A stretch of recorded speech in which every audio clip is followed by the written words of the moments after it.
Σφύρο, ο άλλος με τα γελιά παίζει. Ο Γιάννης. Γέμισε.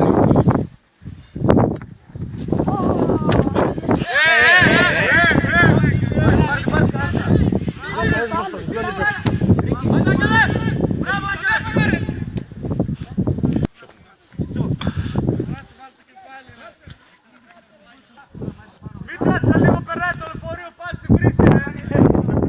Εισιτήρια έχεις.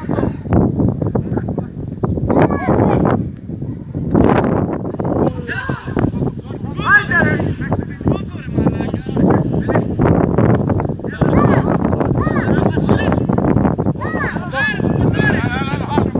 Έλα ρε βλάκα.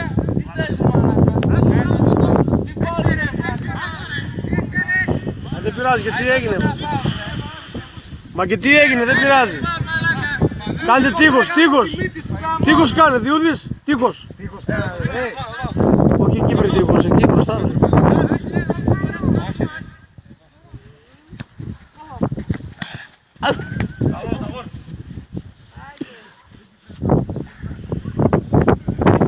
Πιάστη, πιάστη. Αμάν, τώρα έκοψε. Πιάστη, μπορείς. Πιάστη να βρεκάλυψε την πάστη να βγει.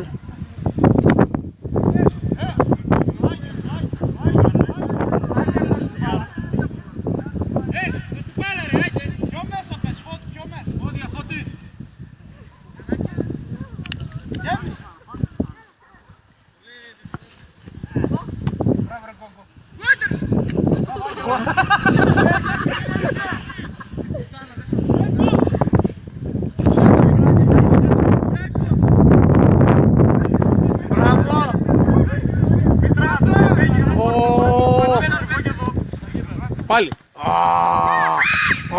Μπράβο ρε σκύλε.